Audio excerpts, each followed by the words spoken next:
भजन। भजन शब्द से सीधे हमारा मन जाता है कि शायद माला के लिए कह रहे हैं। कहा जाए भजन करो तो आपका सीधे अर्थ भाव आएगा कि माला, लेकिन सही पूछो तो भजन का अर्थ माला नहीं है। भजन का अर्थ है आराध्य देव की परिचर्या में रहना, सेवा में। वो चाहे सुमिरन करते हुए शरीर से सेवा या मानसिक सेवा, अपने आचार्य की सेवा, अपने गुरुदेव की सेवा, अपने इष्ट की सेवा, इष्ट भाव से समाज की सेवा, वास्तविक भजन इसे कहते हैं। और जो अंदर अंदर नाम जब चलता है उसे सुमिरन कहते हैं। हनुमान जी महाराज जी ने दो बात कही, कहा हनुमंत विपत्ति प्रभु सोई, जब तो सुमिरन और भजन न होई।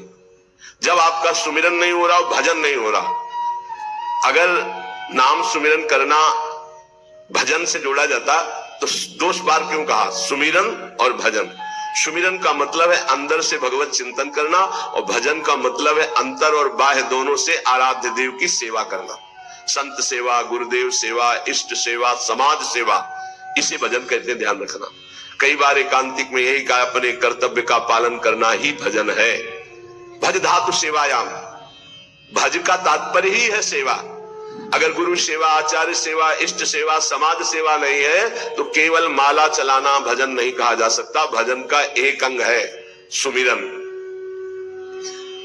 इसलिए कह रहे कि भजन को समझ लीजिए, नहीं तो आपका कि घर बार छोड़कर एकांत में बैठकर माला चलाना ही भजन है, ऐसा नहीं। आप पति हैं, आप पत्नी हैं, आप किसी के पुत्र हैं, आप किसी के पिता हैं, आप समाज के बहुत बड़े सेवा का अधिकार प्राप्त करने वाले हैं, समाज के एक अंग हैं आप। एक अंग खराब हो जाए तो पूरे शरीर को पीड़ा होती है। ऐसे आप, अगर आप सुधर गए, आप अपने अपने धर्म का पालन कर रहे हैं, अपने कर्तव्य का पालन कर रहे हैं और वो कर्तव्य कर्म प्रभु को समर्पित कर रहे हैं, तो सच्चा मानिए भजन हो रहा है। थोड़ी देर माला चला लिए फिर सुख वांछा में घूमे, मनमानी आचरण किए, इसे भजन नहीं कहते। थोड़ा समय रह गया है, जितने सत्संग सुन रहे हो इतना समझ लीजिए अब हमारे जीवन का थोड़ा समय रह गया है। अब तो जाग जाओ, इन तीन में सोना बंद कर दो। ये जो धन की लालसा, अरे बोले तुम तो बाबा जी हो, तुम्हारा चल जाएगा, हमारा गृहस्थी में बहुत जरूरतें हैं, धर्म पूर्वक कर्तव्य कर्म करो, उससे जो मिल रहा है संतोष धारण करते हुए अपनी स्थिति के अनुसार ब्याह बरादी जितने कार्य है सबका होता है सृष्टि में। आज दुख पाया जा रहा है अपनी स्थिति से हटकर करने पर, आज दुख पाया जा रहा है केवल प्रशंसा के लिए करने पर।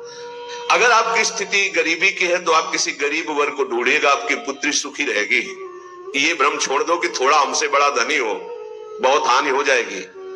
अगर आपकी स्थिति है और अपनी स्थिति के घर में बेटी का ब्याह करोगे तो बहुत सुखी रहोगे। अगर अर्थ की प्रधानता रखकर बेटे का ब्याह करोगे तो दुखी रहोगे। देख लेना, परिणाम में देख लेना। इसलिए धन के लिए तुम इतना व्याकुल मत हो, कर्तव्य कर्म करो, जैसी परिस्थिति उसके अनुसार चलो। भोग के लिए इतना व्याकुल न रहो, जो धर्म पूर्वक पाणी ग्रहण किया है, भगवान की पूजा की भावना रखकर उसका, तो आप उससे मुक्त हो जाएंगे। नाम चिंता मत करो, नाम जप करो तो तुम्हारी विमल कीर्ति यहां नहीं भगवान के दरबार में होगी। ये मम जन है, ये मेरा जन है। जैसे अम्बरीश जी की चर्चा भगवान के दरबार, भक्तों के यहाँ भगवान की जैसे चर्चा होती, ऐसे भगवान के दरबार में महाभागवतों की चर्चा। इतना नाम जप करो, इतना ठाकुर सेवा करो कि भगवान अपनी सभा में आपको याद कर ले। इससे बड़ी क्या बात होगी। त्रिभुवनपति की सभा में तुम्हारा यश गाया जाए। जग जाओ। अगर अभी नहीं जगे तो फिर अब जगने का समय नहीं है, जगाया जा रहा है। ये सत्संग है मोह निद्रा से जगाने का। यहां तुम जिससे और किसी से प्रीति करते हो वो तुम्हें सुला देगा, जगाएगा नहीं। मोह भरे वचन बोल करके, मोह भरे कपट भरे वचनों को सुनने में बहुत अच्छा लगता है, लेकिन जब अध्यात्म और सत्य के वचन तो ऐसे लगते हैं बहुत कड़वे। मुंह मीठा भीतर कपट, पर्दा रहे है बास। मुंह में मीठा बोल रहे, हृदय में कपट है, वहीं पर्दा लगाए भगवान बैठे वहीं देख रहे। जो सतमार्ग के पथिक है उनकी जबान में भले तुम्हें कड़वाहट लगे, लेकिन हृदय बहुत मीठा है और बेपर्द होकर भगवान वहां से बोल रहे, पकड़ पाओ तो पकड़ लो। अगर भगवान का पार्षद कोई संत जो विशुद्ध स्थिति में है, उसके वचन क्या करते हो, गोला का काम करते हैं। बोले ऐसा ज्ञान का गोला माला कि काम क्रोध लोभ मोह मद मत्सर सब मर गए और दिव्य प्रकाश हो गया हृदय में। अगर संत वचन सुन लिए तो अमोघ से खाली नहीं जाते हैं, ये तुम्हारे जीवन का परिवर्तन कर देंगे। बस आपको जरूरत है उन शब्दों को पकड़ने की। जिस समय अंतर्मुखता बढ़ने लगे और आपको अपने दोस्त दिखाई देने लगे, जान लेना संत वचनों का प्रभाव शुरू हो गया है। अंतर्मुख हुए लखे अपने दोस्त दिखाई देने लगे, मेरे में ये कमी, मेरे में ये कमी, हे भगवान ये मेरी कमियां कैसे दूर होंगी। तो जान लो अब संत संग का प्रभाव आपके ऊपर पड़ रहा है। आत्मा अपनो भाषे, अपने आप से अपने स्वरूप का बोध प्रारंभ हो जाता है जब किसी सच्चे संत का संग मिलता है। पाता है निज आत्मा विषयन सो मन रोक, काम क्रोध के वेग की जो सही जावे झोंक। संत संगी वही है जो काम क्रोध के वेग को सह जाए। काम आया सह गया, क्रोध आया सह गया। हमें देखते हैं कि काम क्रोध को सहने की तो वृत्ति साधक में है, लेकिन ईर्ष्या को सहने की शक्ति नहीं है। वो जहां ईर्ष्या करता है, दूसरे से निंदा करने लगता है, तो फिर उसकी काम क्रोध की शक्ति बढ़ जाती है और वो सहन करने में असमर्थ हो जाता है। अहम मैं जितेंद्रीय हूं और ईर्ष्या दूसरे की उन्नति देखकर डा होना, जलन होना, जहां आया तो फिर वो वही परास्त हो गया जहां जीत रहा था। इसको पकड़ना। गुरु कृपा से काम और क्रोध पर विजय प्राप्त करने की योग्यता साधक में आ जाती है। बहुत शीतल हृदय होने लगता है, क्या कुछ नहीं। और जहां उसके अंदर ये अहम आया और दूसरों को देखकर जलन होने लगी, अपने में अहम आने लगा, वही उसकी सामर्थ्य घट गई और वो उसी विषय के लिए रोने लगा। काम क्रोध आदि उसको परास्त करने लगे। समझना, इस बात में आध्यात्मिक चर्चा है जिससे आपको परम पद मिल जाएगा। आप अगर गुरु शरणागत है तो काम क्रोध आपके अंदर स्फुरित होंगे, परास्त नहीं कर सकते। चिंगारी की तरह स्फुरित होंगे, ज्वाला की तरह नहीं। पक्का समझ लो। दो बातें हैं यदि तुम काम क्रोध से परास्त हो जाते हो। पहला, आप गुरु आज्ञा का उल्लंघन करके कोई गंदी बात देख रहे हो, कोई गंदी बात कर रहे हो, कोई गंदी बात करने वाले लोगों का संग कर रहे हो। अगर ये नहीं तो फिर तुम काम विजयी होने का अहंकार कर रहे हो। अन्यथा स्फुरणा होती है और शांत हो जाती है। उसी मार्ग से चले हुए अनुभव की बात है। हम किसी की दूसरी तर्क वाली बात नहीं मान सकते, छाती की बात मानते। ऐसे स्फुरण होता है और शांत हो जाता है, क्योंकि उसके लिए कोई चारा नहीं है। धीरे धीरे स्फुरण भी बहुत कम होने लगता है। पर जहां देखा गया अपने में अहंकार आया कि मैं जितेंद्री, और जहां दूसरे की उन्नति से डाह, तो फिर वही उसको परास्त कर देते। चिंगारी को ज्वाला बनने में देर नहीं लगती। वो चिंगारी तब शांत होती है जब भगवत साक्षात्कार हो जाता है, सूक्ष्म रूप से विकार रहते हैं। पता है निज आत्मा विषयन सो मन रोक। जब संत वचन रूपी प्रकाश आपके हृदय में हुआ, तो ये जब पता हो गया कि तुम देह नहीं हो, भले अनुभव नहीं हुआ, तो अपने मन को विषय में जाने से रोको। बोले काम क्रोध के वेग की जो सही जावे झोंक। इनका झोंका आता है हवा का, जैसे झोंका। हवा का झोंका आवे, तूफान आवे, किसी पहाड़ का आश्रय ले लो, बच गया। छोटे मोटे पेड़ आदि का आश्रय मत लेना, नहीं टूट के गिर जाएंगे आपके ऊपर, वही मार देंगे। क्या करना है? पहाड़ का आश्रय। पहाड़ कौन है?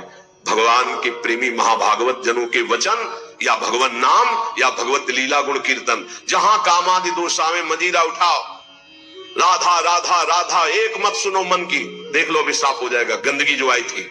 या कोई संत के उपदेश सुनने लगो, या भगवान की लीला गायन करने लगो। प्रियालाल के चले जोई जोई प्यारो करे शुरू करो, और आज वह देखियो तो प्यारी, चले जाओ वहां तक 84 पदों का गायन पक्का।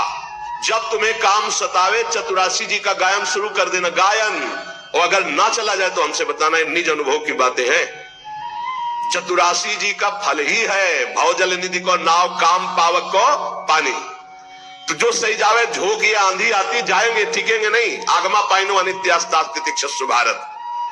जो सही जावे झोंक यार विक्षेप हटावे, निद्रा और आहार जुक्ति सो धीरे से घटावे। समझिए, काम क्रोध की झोंक आई तो कह रहे यार इससे जाओ, भारी विक्षेप है, थोड़ी देर के लिए है, विचलित मत होना। विचलित वही होगा जो काम की खुराक रखे हुए है। खुराक क्या है? मोबाइल खोला, गंदी बात देख ली, या कोई अपने हाथ से गंदी क्रिया कर ली, या गंदे जनों का संग कर लिया। इससे क्या होगा? आप झोंक नहीं सह पाएंगे विकार की। कह रहे हैं जो सही जावे झोंक यार विक्षेप हटावे। प्रभु के दर्शन में यही बाधा है, नहीं तो खुले टहल रहे हैं वृंदावन है, यहां खुले प्रभु टहल रहे हैं, बस दृष्टि चाहिए। यार का तात्पर्य बहुत प्रेम भरा शब्द है। मित्र एक बार सह जाए इसकी झोंक को, आगे निकल जाएगा। जो सही जावे झोंक यार विक्षेप हटावे। तो विक्षेप कैसे हटेगा? बोले निद्रा और आहार जुक्ति सो कछ धीरे से घटावे। बस कल भी चर्चा हुई थी निद्रा और आहार को कम करने की पलटू स्वामी की। ये निर्भयानंद जी बड़े सिद्ध महापुरुष ब्रह्मानंद में डूबे हुए, इन दो पर असर साधक अपना दिखा दे। ये दो सबके ऊपर असर दिखाए, पूरा जीवन व्यतीत हो जाता है। खाना और सोना, अच्छा भोजन और खूब चक्क सोने को मिले। कह रहे कि अगर परमार्थ का लाभ लेना है तो साधक दो पर अधिकार करे, नींद और भोजन। फिर बार बार कहते हैं अभ्यास अभ्यास। नींद और भोजन ये दो, निद्रा और आहार। फिर तीसरे पर विजय जो मैथुन, फिर चौथा जो भय।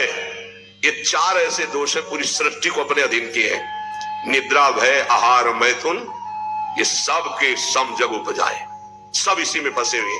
ऐसा साधक इन चारों पर विजय प्राप्त करनी। निद्रा तब जब आहार पर आप संयम करेंगे। बहुत बार आहार पे चर्चा होती, भाई आहार को संभाल लो, इसको बढ़ाते चले जाओ, एक एक कवल बढ़ता चला जाएगा। इसको घटाते चले जाओ, घटता चला। 400 ग्राम में पूरे 24 घंटे शरीर का सम्यक मेहनत करते हुए पोषण हो जाएगा 400 ग्राम में। यहां यही है कि अगर आप भगवत मार्ग में चलना चाहते हो तो आहार पर संयम करो, तो नींद पर संयम हो जाएगा। आहार पर संयम करो, पर इतना भी संयम न करो कि सीढ़ी चढ़ने उतरने लायक न रहो। उचित आहार लो जितना आपको नींद ना सतावे। ये बहुत बड़ी सिद्धि है। अगर आप निद्रा और भोजन पर शासन नहीं किए तो काम और क्रोध पर शासन नहीं कर पाओगे, पक्का। ये चार चीजें साधु के जीवन में बिल्कुल शासन में होती है। निद्रा, भय, आहार, मैथुन। सबसे ज्यादा अगर हमें कोई पागल बना रहा है तो धन की इच्छा पागल बना रही है। सबके दिमाग में एक रुपया ही छाया हुआ है। बड़ा विचित्र खेल है। खर्चा करने में छाती पीड़ा पैदा करते, संग्रह करने में संग्रह करते करते मर गए। गांव में धन एकत्रित करके दीवाल में गाड़ दिए, मोटी मोटी मिट्टी की दीवारें होती थी, और मर गए। जब दीवार खुदी तब पूरा जीवन कंजूसी करके समेट करे, या बैंक बैलेंस में जमा करते करते गणना में सुख का अनुभव रहा, इतना इतना और जमा, इतना और जमा, मर गए। किसके काम आएगा? क्यों नाम रूपी धन एकत्रित ना कर पाए? क्यों धन के द्वारा गौ सेवा, साधु सेवा, समाज सेवा, नाना प्रकार की भागवतिक सेवा, ये क्यों नहीं लाभ ले पाए? इसलिए यहां कह रहे कि पछताओगे बाद में। क्या पछताओगे? अरबों रुपया बैंक में जमा करके पधार गए, भारतीय बैंक का वही रखा हुआ है, आपकी केवल जीवन की श्वासें नष्ट हो गई। बस आसक्ति उसकी आपकी दुर्गति कराएगी। जीवन का समय आपको उसके संग्रह में गया, कुछ हाथ नहीं लगा। कितना भोगोगे, कितना भोगोगे, क्या खाओगे, कितना खाओगे? जब शरीर ही नहीं रहेगा तो ये सब खाना पीना किस कार्य में आया, यदि सच्चिदानंद से चित्त नहीं जोड़ा। इसलिए पछताओगे यदि धन की प्रधानता जीवन में रही। तो आप सच्ची मानिएगा, आप जितने लोग बैठे हो, हम नहीं कहते कि सबके दिमाग में होगा, लेकिन आप देख लो, प्रधानता हर क्रिया के परिणाम में धन प्राप्ति की लालसा। हर क्रिया, साधु संग कर रहे हैं तो ऐसी कुछ आशीष हो जाए कि धन प्राप्ति हो जाए। हम ठाकुर सेवा, ठाकुर दर्शन, उपासना, सबका परिणाम एक धन की तरफ रहता है। सबका परिणाम। कोई बिरला ऐसा होता है जिसके दिमाग में धर्म होता है कि मैं जो भी करूंगा धर्म पालन के लिए करूंगा, मेरे जीवन का उद्देश्य है समस्त जगत को सुख प्राप्त हो, भगवान प्रसन्न हो जाए, बस। ये कोई बिरला करता होगा, बिरला। वो भक्ति का आडंबर करके, वो वैराग्य का नाटक करके, उपदेश का, व्यापार का, संसार का, चाहे वो परमार्थ हो या व्यवहार हो, दोनों में प्रधानता हमारी रहती है धन की। ये भगवान की प्राप्ति में बहुत बड़ी बाधक बनती है। कंचन देखत ही यह जगत संगाती। सबसे ज्यादा संसार में संगाती माना जाता है विपरीत शरीर को। काम, दूसरा है काम, विपरीत शरीर का संगाती। इसके लिए प्राण देने के लिए तैयार है। और जबकि वासना की निर्वासनिक स्थिति भगवान से होगी, किसी शरीर भोग से नहीं होगी। उससे तो जैसे अग्नि में और घी डालते जाओ तो बढ़ती चली जाती है, ऐसे ही वासना की शांति भोग में नहीं, त्यागात शांति अनंतरम। लेकिन ना जानने के कारण पूरे के पूरे जीवन नष्ट हो जाते हैं केवल भोग चिंतन से। बहुत आश्चर्य की बात है, यदि इसे भजन के बल से, भगवत कृपा बल से, गुरु कृपा बल से इसे संभाला ना गया तो मिले भले कुछ ना, पूरे जीवन इसी का संकल्प बनता रहता है, चिंतन होता रहता है। ये ठग है जो हमारे जीवन को नष्ट कर देते हैं। कामिनी के संग की लालसा भगवत प्राप्ति नहीं होने देती। जैसे पहला था धन की प्राप्ति की लालसा, ऐसे ही जितना भी धन कमा लो, जितना भी सब कर लो, अंदर एक लालसा बनी रहेगी भोग भोगने की। ये अगर भावना शरीर भोग की बनी रही तो ये भी भगवत प्राप्ति नहीं होने देती। कितना भोगोगे, कब तक भोगोगे? जब शरीर ही छूट जाएगा तो कौन तुम्हारा साथी होगा? बहुत विचित्र बात है, बहुत विचित्र बात है। देखत को यह जगत सगाती। इस संसार में केवल देखते देखते पूरा जीवन हो गया, कुछ नहीं देख पाए। 50 साल के हो गए, 40 साल के हो गए, भोगते भोगते जीवन व्यतीत हो, कुछ नहीं भोग पाए। क्या है? असंतुष्ट, वासना। इसी तरह से जितने संबंध हैं सब धोखे के संबंध हैं। उनमें यदि भगवत भाव करके नहीं जिए तो वो बंधन कारक है, धोखे में समय गया। पहला दिमाग में धन रहता है, दूसरा दिमाग में भोग रहता है, और जो इनको थोड़ा दबा पाया भजन से तो तीसरा दिमाग में रहता है कि हमारे यहां नाम हो जाए, लोग याद रखें। किसको लोग याद रखते हैं? भगवान को याद नहीं करते, तुम्हें याद करेंगे? भगवान को नहीं याद करते, जिनके याद करने से कल्याण हो जाता है, तो तुम्हारे को कौन याद करे? बोले यार कुछ तो ऐसा हम कर जाएंगे। कितने का कर जाओगे? क्या कर जाओगे? अरे जिन्होंने अनंत ब्रह्मांड बना दिए उनका नाम नहीं ले रहा तो तुम एक दो महल बना दोगे, एक दो पौशाला अस्पताल खोल दोगे, तुम्हारा नाम चलेगा? श्री कृष्ण ने अनंत ब्रह्मांड बनाए, सब थोड़ी नाम जप कर रहे हैं उनका। तुम्हारा कौन नाम जप करेगा कि भाई बहुत यश कीर्ति की आखिरी चाह। इसीलिए कह रहे हैं ये सम्मान घोर विष है, परमार्थ के पथिकों को पाखंड में स्थित कर देता है, जहां सम्मान प्रियता बढ़ जाती है। नीचापमानम शुदा, नीच पुरुषों द्वारा किया हुआ अपमान अमृत के समान समझो, क्योंकि तुम्हारे देहाभिमान को गलित कर देगा। हम देखते हैं प्रायः साधक अपमान से बचना चाहता है, अपमान से। और भर्तरी जी से जब भगवान शंकर ने कहा वरदान मांगो तो कहा कभी सम्मान से मुझे भिक्षा भी ना मिले, अर्थात कभी सम्मान न मिले। क्यों? सम्मानम कलयाति घोर गर्लम, और नीचापमानम सुधा। और की तो और बात जाने दो, गुरुजनों के शासन को नहीं स्वीकार किया जाता। इतना अहंकार बढ़ा हुआ है कि अपमान का डर है कि कहीं डांट न दे, कहीं अपमान न कर दे। किसका अपमान? गुरु के द्वारा डांट लगने से अपमान होता है? नहीं, गुरु के द्वारा डांट लगने से पापों का क्षय होता है। अगर एक बार हृदय से गुरुदेव आपको डांट दिए तो आपके जीवन का परिवर्तन होना चाहिए। श्री राधा मुरलीधर भज सखे वृंदावन मातज, रस स्वरूप श्री